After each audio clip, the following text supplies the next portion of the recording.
Freaking arse. That's when he's talking about smart Agenda 21. And what is this bloody whole thing? This is in their own bloody documents, not bloody, sitting in a darkened room working this out. Bloody telling you. This is a plan to create eventually a global smart grid. And what the smart meters are, as part of the smart grid, they create, in effect, a electromagnetic internet, wireless internet, in your home. Very, very bad for health, especially the young. And also, it's about not only picking up information from your home and delivering that information to a central source, but also bringing information into your home within the human brainwave and electromagnetic frequencies to speak to you subconsciously and deliver you with the perceptions that they want. Let's look at this. This is CIA Director David Petraeus in a speech he made, or a talk he talked about the Internet of Things. This is what he said. Items of interest will be located, identified, monitored, and remotely controlled through technologies such as radio frequency identification, microchips, sensor networks, tiny embedded servers, and energy harvesters, all connected to the next generation of internet using abundant, low-cost and high-power computing that would transform the art of spying and allow people to be monitored and automatically without planting bugs or direct infiltration.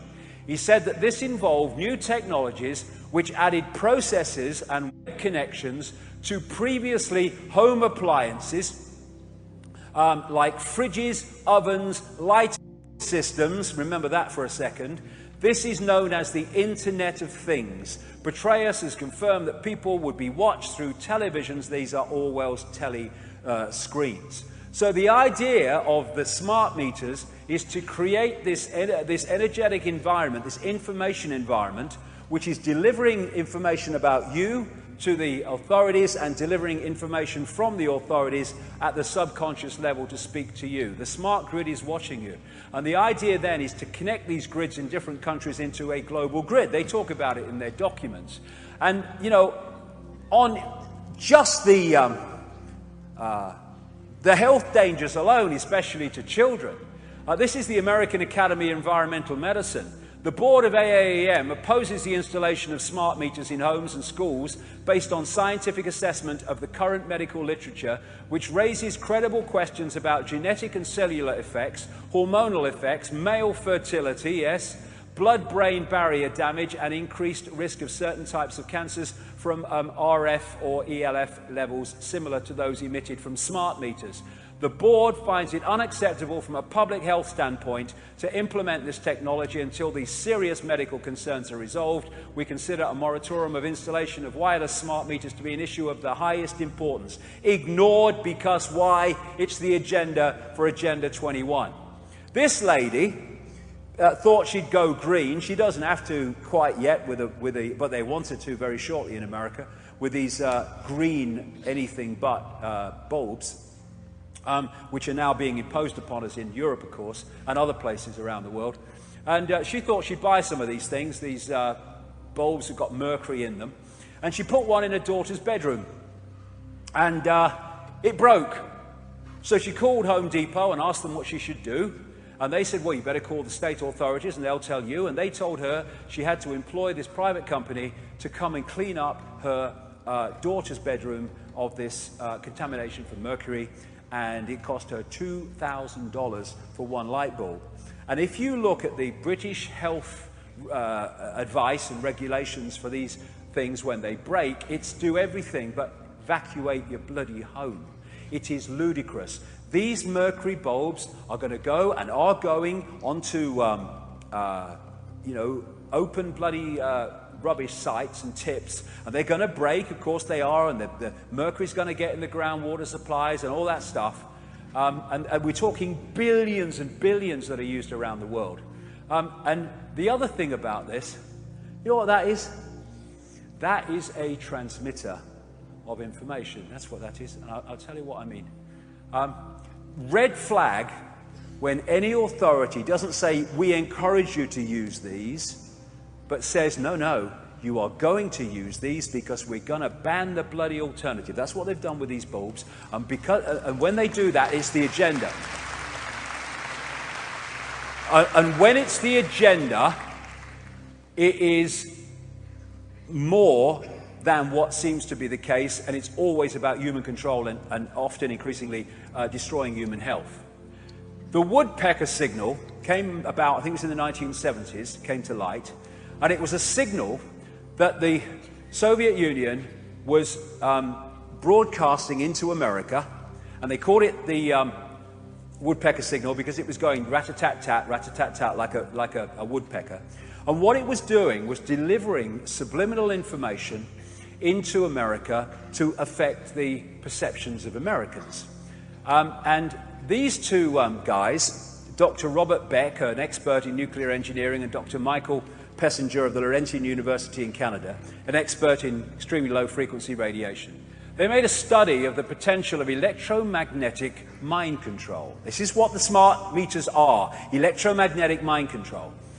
Dr. Beck told a Psychotronics Association conference in 1979, that long ago, that human subjects exposed to certain ELF field patterns reported sensations of uneasiness, depression, and foreboding. He said that he had measured the Russian woodpecker signal and found that it was acting like gangbusters right in the window of human psychoactivity. Exactly. Get in there by going on the same frequency the bloody brain works on. Now, here's the point. He said the signal was, of the woodpecker signal was permeating power grids in the United States. It was being picked up by power lines, re-radiated, and it was coming into homes on the light circuits. Now that was doing that in a light circuit electrical system that was not purpose-built for the job. The smart meters and the smart grids are purpose-built deliverers of subliminal information into every home and business that is involved in them. If we don't say no to this, then might as well put our bloody hands out and get the shackles on. Come on, enough!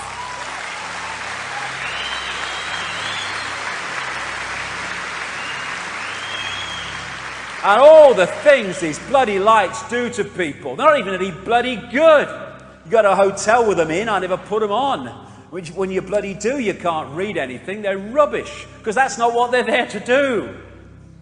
And of this radiation agenda, look at that. That's 15-minute rather, phone call on these bloody things. What do they put phone calls on one of the most lethal parts of the electromagnetic spectrum? It's bloody lunacy.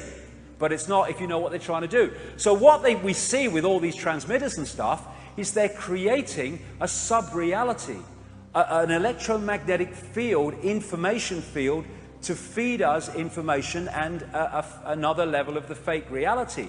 This is what's happening. And what it's doing is locking into the electromagnetic field, because that's what it is, electromagnetic phenomena, and it's coming through to affect the holographic level, because if you distort the electromagnetic field, you distort the holographic level in terms of health. And this guy, Michael Pessinger, again, a neuroscientist at the Laurentian University in Canada, said this, absolutely right. For the first time in our evolutionary history, we have generated an entire secondary, virtual, densely complex environment, an electromagnetic soup that essentially overlaps the human nervous system. Exactly. This is what we're looking at. This is the paddle stores in Shit Creek we're looking at here. Finding out what's bloody happening so we can do something about it. The radiation agenda, I've been looking at this for bloody years, ticking off the sources of radiation as they just compound on top of each other. One of the things that the European Parliament report said about HAARP is that it was punching holes in the ionosphere and allowing cosmic radiation in that shouldn't be getting in. You've then got the smart meters, you've got the electricity grids, you've got the phones, you've got the Wi-Fi, and then you've got all the bloody spent uranium that's coming in the weapons, in all these bloody wars they're dropping, these bombs they're dropping around the world, and you're getting all these genetic effects, horrible genetic effects in the next generation because of the distortion of the DNA, yes, distortion of the genetic structure. And then you've got Fukushima. I'm not going to go into this now, but it's in my last book, Remember Who You Are. I have no way Fukushima was a bloody accident. No way. And look at it. Ever since, it's been pouring ridiculous amounts of radiation into the atmosphere. And maybe there's another reason for that. Because you know what people say who research this but only get as far as the 5 sense level? They say, but why would these people poison their own atmosphere? Well, the people, the entities behind this are not like us, and they want control of the planet. They cannot come here for long because there are vibrational and atmospheric reasons why they can't stay, and that's why they need the bloodlines as middlemen and women. What if, a big what if, I say, that they're trying to change the atmosphere? And they have these bombs all over the world, these nuclear bombs called nuclear power stations.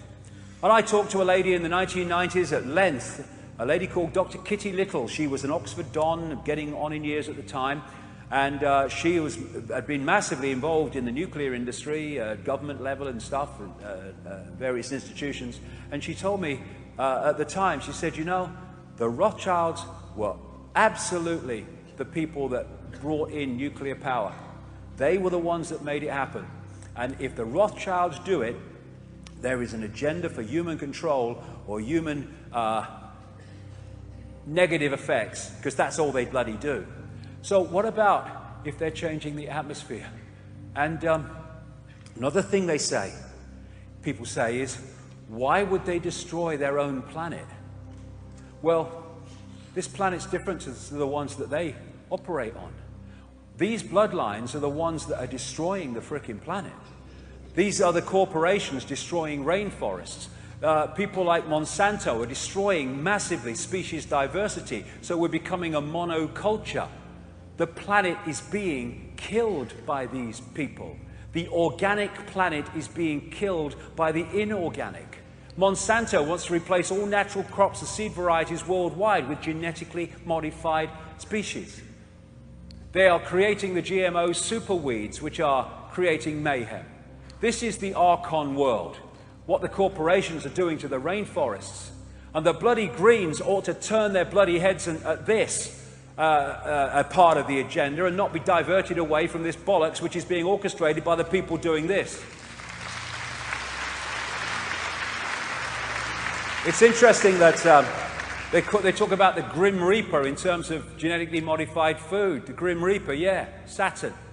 There's Monsanto. What they do, this guy Michael Taylor, he's a Monsanto executive, and then he moves to a government agency that's supposed to be policing Monsanto. And then he moves back to Monsanto, and now he moves back to government that's supposed to be policing Monsanto. And now this guy, this crook, is in charge, in effect, of the entire United States food policy. And he's a front man for Monsanto. There you go, GMO. What is it doing? It's genetic.